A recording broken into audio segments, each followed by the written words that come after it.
এবং উনি বলতেছে ভারতীয়রা জাহাজের ভিতরেও ক্রিকেট খেলে। জাহাজের ভিতরে মানে ওনারা ক্রিকেটটাকে আসলে কত দূর ভালোবাসে। ভালোবাসে এবং তারা দেশপ্রেমী। তো আমার সাথে দুজন বড় ভাই আছে, তো তাদের সাথে আমি আজকে আসলে একটু আড্ডা দিব, ওনারা ক্রিকেট খেলা কেমন লাইক করে বিস্তারিত জানতে চাইবো আমি।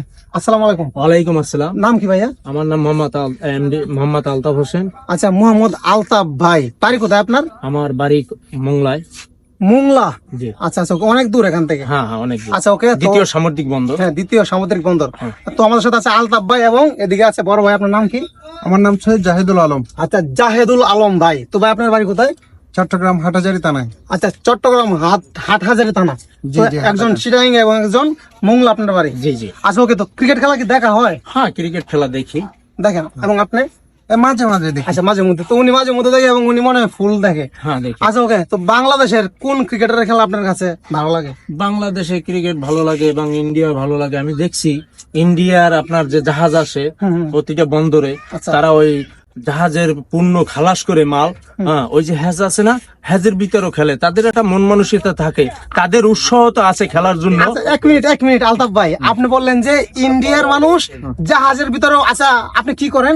আমি জাহাজে ব্যবসা করি। জাহাজে ব্যবসা করেন? আমি কেন বললাম, কারণ আপনি জাহাজের কথা তুলছেন, আপনি জাহাজে ব্যবসা করেন। জি জি। এক মিনিট। এবং জাহিদ ভাই, আপনি কি করেন? আমি একটা এমপ্লয়িজ, ছোটখাটো। আচ্ছা, ওকে।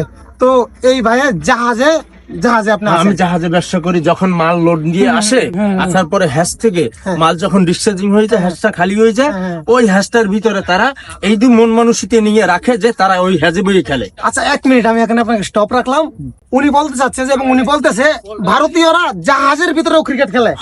জাহাজের ভিতরে মানে ওনারা ক্রিকেটটাকে আসলে কত দূর ভালোবাসে। ভালোবাসে এবং তারা দেশপ্রেমিক। আচ্ছা, ওকে। তো ইন্ডিয়ার মানুষ জাহাজের ভিতরেও ক্রিকেট খেলে, তারপরে মনে করেন এই খেলাধুলা করার পরে মনে করেন অবসর টাইমে তারা ওই জায়গায় বসে আবার খাওয়া দাওয়া করে, আমোদ ফুর্তি করে, এইটা নিয়ে গবেষণা করে। আরো একটা জিনিস দেখছি, আমি ইন্ডিয়ায় গেছি নিজে। হ্যাঁ, 2 টাইম আমি ইন্ডিয়ায় গেছি। আমি দেখছি ক্রিকেট। আপনি 2 বার ইন্ডিয়াতে গেছেন? হ্যাঁ, আমি ইন্ডিয়া জাহাজের মাধ্যমে? না, আমি গেছি, আমি পাসপোর্ট নিয়ে। আপনি আলাদা ব্যক্তিগতভাবে? ব্যক্তিগতভাবে গেছি। হ্যাঁ, আমি দেখছি তারা অনেক ক্রিকেটের উপরে তাদের মন মানসিকতা আছে। কাজ কাম না থাকলে তারা ক্রিকেট নিয়ে খেলাধুলা করে, ফ্রি টাইমে ক্রিকেট খেলে এবং এইটা নিয়ে তারা রিসার্চ করে অনেক। আচ্ছা আচ্ছা। তো উনি বলতে চাচ্ছে যে ভারতীয়রা ক্রিকেটকে অনেক ভালোবাসে এবং এটা নিয়ে অনেক রিসার্চ করে এবং অবসর টাইমে তারা ক্রিকেট খেলে। ওরে ভাই, চিন্তা করছেন আজকে যে ভারতীয়রা ক্রিকেটে শক্তিশালী বলা যায়। হ্যাঁ, শক্তিশালী। পাকিস্তান আছে, ভারত আছে, বাংলাদেশ আছে, আফগানিস্তান আছে, কিন্তু এর ভিতরে ফেভারিট মনে করেন বাংলাদেশ, পাকিস্তান, তারপর আফগানিস্তান। কিন্তু পাকিস্তানের খেলাটা, ইন্ডিয়ার খেলাটা পড়লে মানুষের বাংলাদেশের একটু খেয়াল করে বেশি। আচ্ছা, আপনার কাছে আমি আসতেছি।